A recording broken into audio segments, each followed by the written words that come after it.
Hello again, Rhys. How you doing, my friend? Hello. Did you whip home?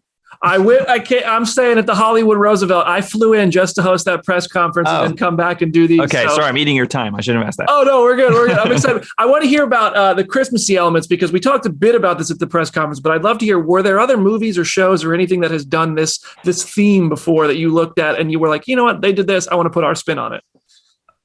Yeah, I mean, again, obviously people, mentioned Die Hard being one side of things, but yeah, I mean, Home Alone was definitely a big atmospheric Christmas touchstone. Both the original and Lost in New York. Yeah, I don't know. I kind of, again, Gremlins as well. It's like, I did genuinely, I'm the type of person that sort of, whether a direct reference makes it into a show or a movie or not, I will take any excuse to sort of keep plumbing my cultural memory.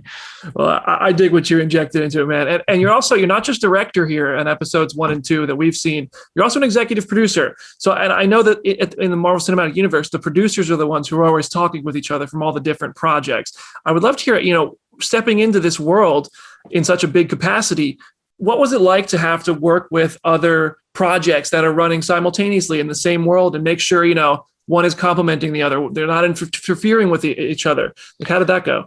I mean, fortunately, my role as an executive producer on this was really just about trying to sort of protect all things Hawkeye and yeah, from story, through completion, sort of just, I guess, silo that off. So Trin Chan was actually really the one who had access to the keys to some of the other vehicles in the garage.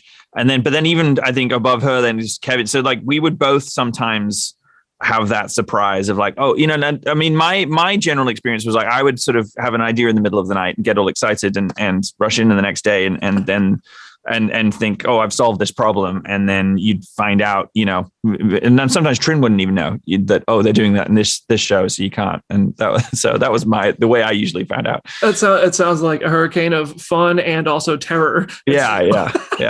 But it seems like you balanced it really well. I'm so curious because I'm a junkie for MCU connections. You're in New York City. We see different skylines and things like that. We can't see Avengers Tower yet. I know that there's no Roxxon and Oscorp and stuff. Are those ever considered? Are you all right, if we show a shot of New York, we got to make sure that I would love to hear if you ever considered showing that stuff or if you ever had those conversations.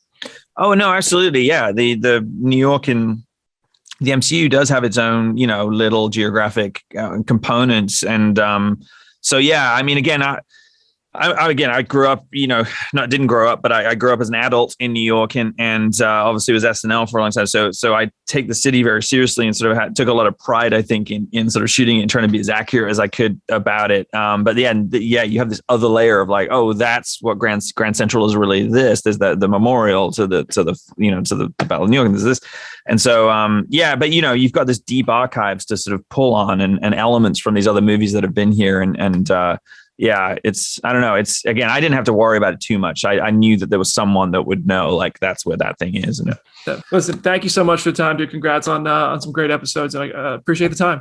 Great. Thank you so much.